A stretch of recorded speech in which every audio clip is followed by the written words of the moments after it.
Hey everyone, this is Björn, Strid from Soilwork, and you're listening to a solo special on Heavy Magazine.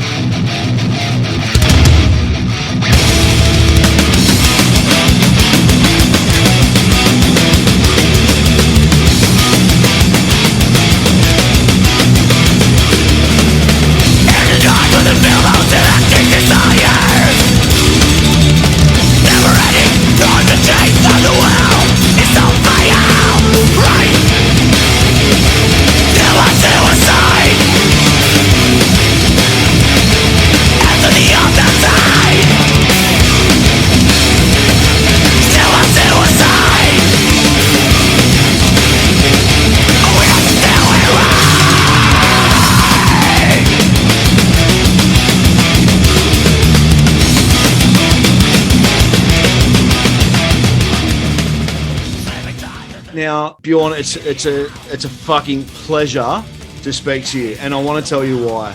I've followed you. I was going to bring it out, but I didn't.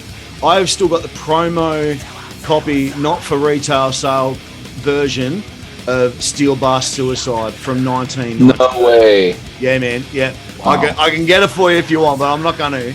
I don't even have that. I've got every album. I've reviewed a lot of them.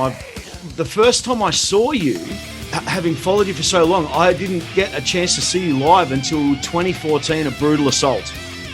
And really, yeah, man, I was so front and center. It was such a pleasure to see you finally. I am such a big fan. So if I fanboy, my editor always says, don't fanboy too much, but I do it because I love you, right? Yeah. So first off, Bjorn, I want to thank you so much for 13 amazing albums, 25 years of giving me musical pleasure and release. Soilwork have been a massive part of my metal life for about half of my life. I'm nearly 50, right? Let's go back and forward at the same time. What was your inspiration? Because you're the only original member left, right? Yeah, I mean, Sven came in at a pretty early stage as well. But yes, correct. I am the only survivor, I was going to say. But yeah. So what was your original intention when you started Soilwork? And where are you at now with where you wanted to be, as a young man back then to someone who's made such an impact in the Melodeath community? Yeah. Well, first of all, thank you so much for following us that long. You've been there since the beginning. That's amazing. So thank you. You're welcome. Going back to somewhere 95, 96, we were just a bunch of friends who were really into metal, and we wanted to create our own little beast, and it was very, very innocent, but I guess quite ambitious, when I think, there was a lot of bands that we liked at that time. It was Carcass with Heart Work was a key album, and then, In Flames came out with Just a Race. That was a key album at the Gates.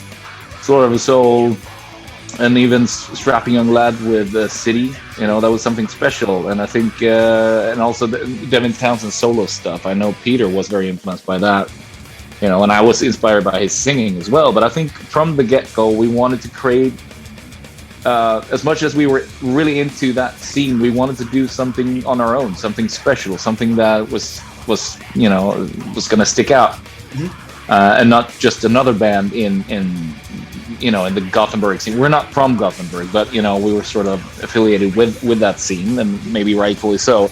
We wanted to create our own beast that was sticking out from the get-go, and I think we managed, even though it took some time before we found our identity. That it took us some albums, but even though, Steel Blast Suicide being signed, at that time, it was just, it was a dream coming true. I never thought we would get signed. I was just happy playing with my friends, and showing demos to buddies, and like getting a kick out of it, creating something on our own. It was so amazing, because I never had any any sort of rock star dreams. I was a hockey player, and I don't know. I just happened to become a singer, you know, and it just took off, and I rolled with it because I loved it, you know, and then it was a very important time when you came out with Steel Bath. I mean, you know, saying that, like, I've done a lot of interviews recently where a lot of the stuff that's coming out now is very mass produced. It's, you know, not sounding like an old man, but it does sound the same. But you were saying you're not from Gothenburg, but you were part of a very important scene that created a scene. Yep. And I'm talking about Skydancer, Dark Tranquility, the Jester race that you mentioned. You know, you were there that helped form something very, very important out of Sweden. How does it feel to you know, have been, you know, one of the godfathers of somebody who created that style, who came out of that era? It's just insane. I mean, it's kind of hard to, but I think it's only now, like, that we've had this forced break during COVID, where I got some perspective on things. Okay. This is the first time in 20 years where I actually stopped.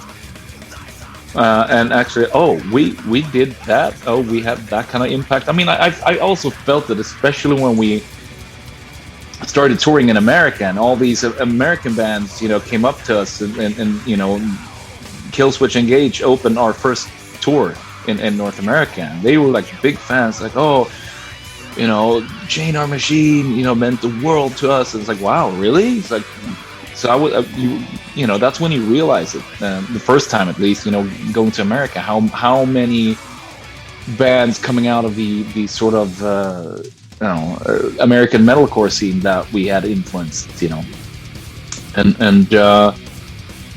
but you know, looking back, I mean, I guess some of the stuff that we released was really ahead of its time, you know, and especially an album like Natural Born Chaos, I would say, was really ahead of its time, you know, and so it's only now that you fully realize how much of an impact they had, and I guess still do, you know. There's still people coming up, you know, young bands, and who's like name dropping those albums, you know. So it's a very special feeling. It's a beautiful feeling. It is. Before we kick into the new album, because we've been talking about your past, what do you think? Would you pick a song from one of your back catalogue that you think reflects who Soilwork are? Tell us why and introduce it, and we'll come back and we'll talk about the new album. Okay. So that's a tough one, because in many ways, like, Bastard Chain has everything in it, you know. It's has the thrashy elements, it also has the groovy elements a little bit, and the sort of virtuoso guitar stuff, even though we might not do that much of that stuff anymore in the same way. Back then it was almost like, you know, we had a little bit of like Yngwie thrash going on, but I think that's a great song, you know. It's like from the past, because it's very diverse. There's so many elements that normally wouldn't fit together that we actually managed to glue together, you know. I think we're one of those bands that managed to do that, you know. That's something that I'm proud of. Here it is.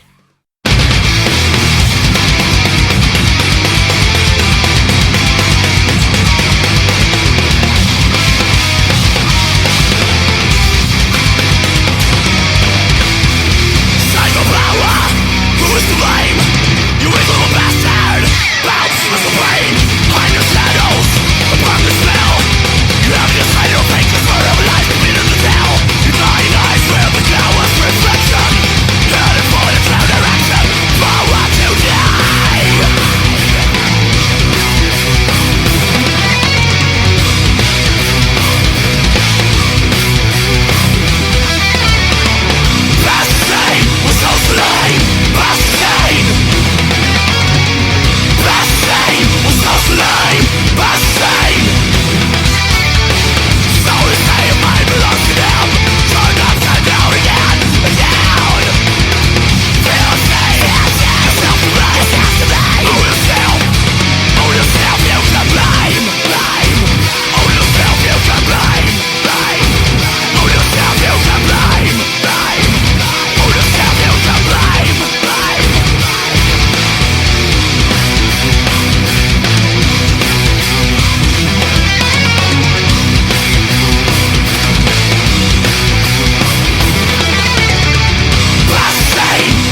Hey everyone, this is Björn, Strid from Soilwork, and you're listening to a Soilwork special on Heavy Magazine.